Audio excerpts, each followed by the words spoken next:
તો એને બ્લેન્કેટ હોય ઓલું સ્વેટર પહેર્યા તો જે આખો ધ્રુજે છે સાહેબ જાજો તો 2 મિનિટ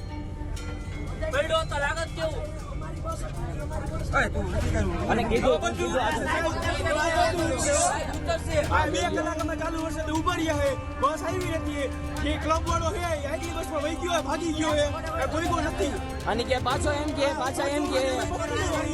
કે તમે કે જીવો એ મારી સામે આવો એને બાપનું હે કઈ અને પાછા એને ઊભું રહેવાની જવાબદારી આવે તો ઊભા નથી રહ્યા બસમાં પાણી પડે સર છે પણ સરનો કઈ વાત નથી સર અમારા ભેગા એમણામ આવે છે સર એ પહેલી વાર અહીંયા મનાલી ટૂરમાં આવ્યા છે બધા છોકરા જોઈ આને મજા નથી આને ઉલટી થઈ આની પગ માથે ડાયા ચડી ગયું કઈ સરની જવાબદારી આવે કે અહીંયા ઉભા રહીએ અને એને એની જવાબદારી આવે કે બધે છોકરાઓને લઈને પછી કોઈ તે નીકળે અને અમને કીધું પેલા અમને સ્કૂલેથી નીકળે ને ત્યાં એમ કીધું હતું કે 3 ગાઈડર આવશે એની માટે આવ્યા છે જોઈ લ્યો બધા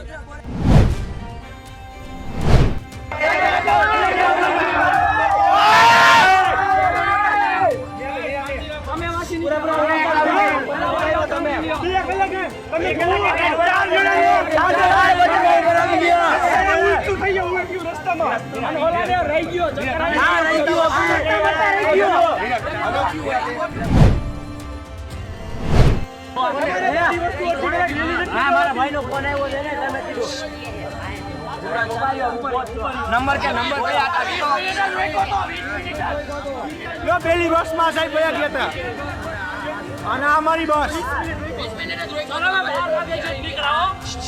12 વાગ્યામાં નીકળ્યા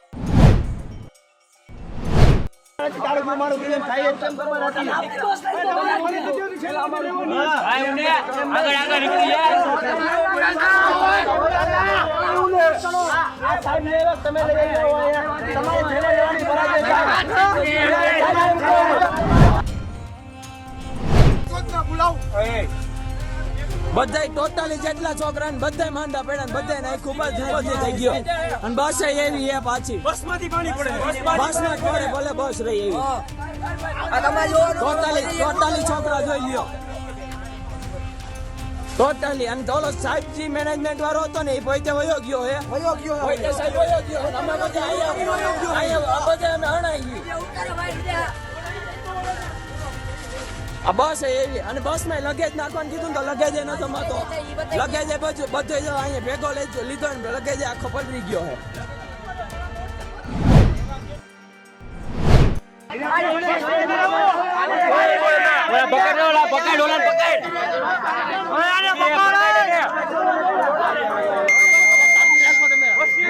પાણી પડે અંદર પાણી પડે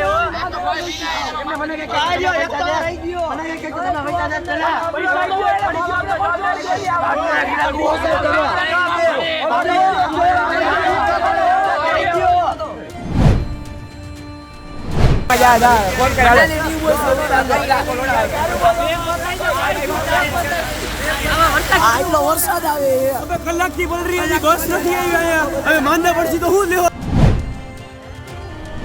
બધે વાલી શ્રી આની નોંધ લેજો છોકરા બધા પલરી ગયા છે સામાન્ય છોકરાઓને બધા પલરી ગયા છે અને હજી બસ કઈ આવી નથી મેનેજમેન્ટ આવી ગયો આ સામાન બધાના પલરી ગયા છે અને બસ કઈ આવ્યું નથી બધે વાલી અને અહીંયા આવો બધે વાલી સિમેન્ટ સાહેબની ઓફિસમાં જાજો જેને કારણે સાહેબ વિદ્યાર્થીઓનું જીવન આવનારા દિવસોમાં આવી ઘટના બીજી વાર ન બને એટલે સાહેબ આપના દ્વારા કડક કાર્યવાહી કરવામાં આવે જેને લઈને વિદ્યાર્થીઓ અને વાલીઓમાં ડરનો માહોલ હોય એની છતાંય સાહેબ કેમ કે આવી ઘટના બનશે તો સાહેબ વાલીઓ અને વિદ્યાર્થીઓમાં ડર છે એની પ્રમુખ તરીકે સાહેબ કે આવી ઘટના બીજી વાર ન બને તે માટે શું પગલાં લેશે? ચોક્કસપણે ગઈકાલની ઘટના જે થઈ છે એનો કદાચ અધૂરી વિગત આપની સામે આવી અથવા પૂરી વિગત આપની સામે આવી એનો મને ખ્યાલ નથી. આપનું નામ? વિજરાજસિંહ રાણા, પ્રમુખ રાજકોટ શહેરની. આજે મહાત્મા ગાંધી સ્કૂલે રજૂઆત કરવા આવ્યા તો શું રજૂઆત? ગઈકાલનો જે બનાવ બન્યો એ ક્યાંક ને ક્યાંક શિક્ષણ જગત માટે ખૂબ શરમજનક છે.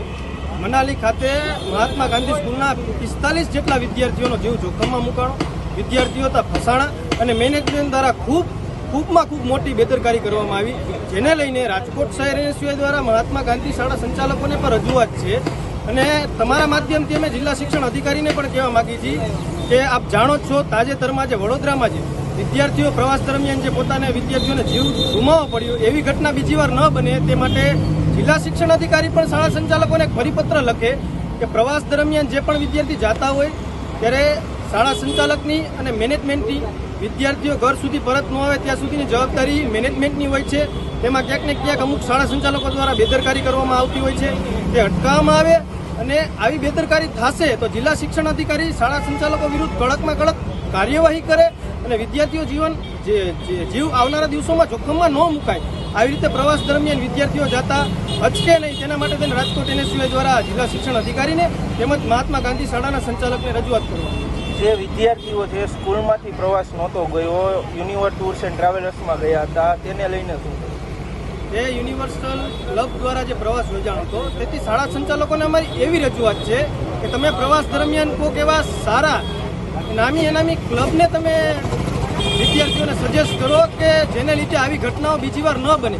કેમ કે આવા ક્લબ દ્વારા માત્ર ને માત્ર મેનેજમેન્ટનો અભાવ હોય છે અને વિદ્યાર્થીઓનો જીવ જોખમમાં મૂકવાનું કામ કરતી હોય છે. ત્યારે આ ક્લબને તાત્કાલિક ધોરણે કડકમાં કડક પગલાં લેવા જોઈએ.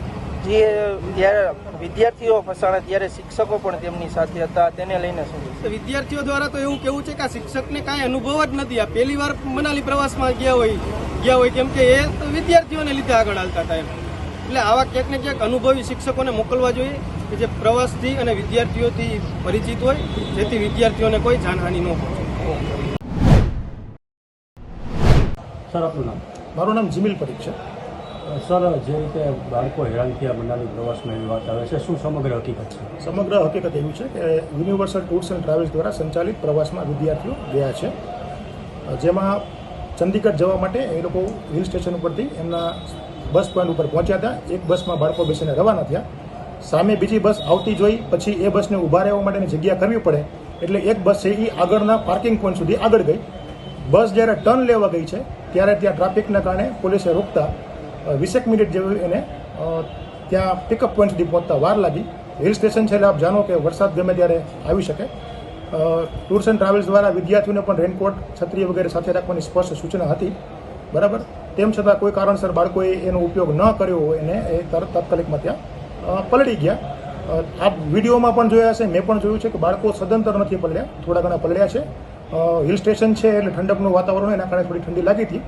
20 મિનિટની અંદર બાળકોને પિકઅપ કરવા માટે ટ્રાફિક ક્લિયર થતાં બસ આવી ગઈ. બસમાં બેસાડી આગળના પોઈન્ટ પર 10 મિનિટમાં જે લોકોના કપડાં બદલવાની વ્યવસ્થાથી માંડીને બધી વ્યવસ્થા કરી દેવામાં આવી અને ત્યારબાદ નોર્મલ રૂટીનમાં પ્રવાસ છે એ આગળ વધ્યો.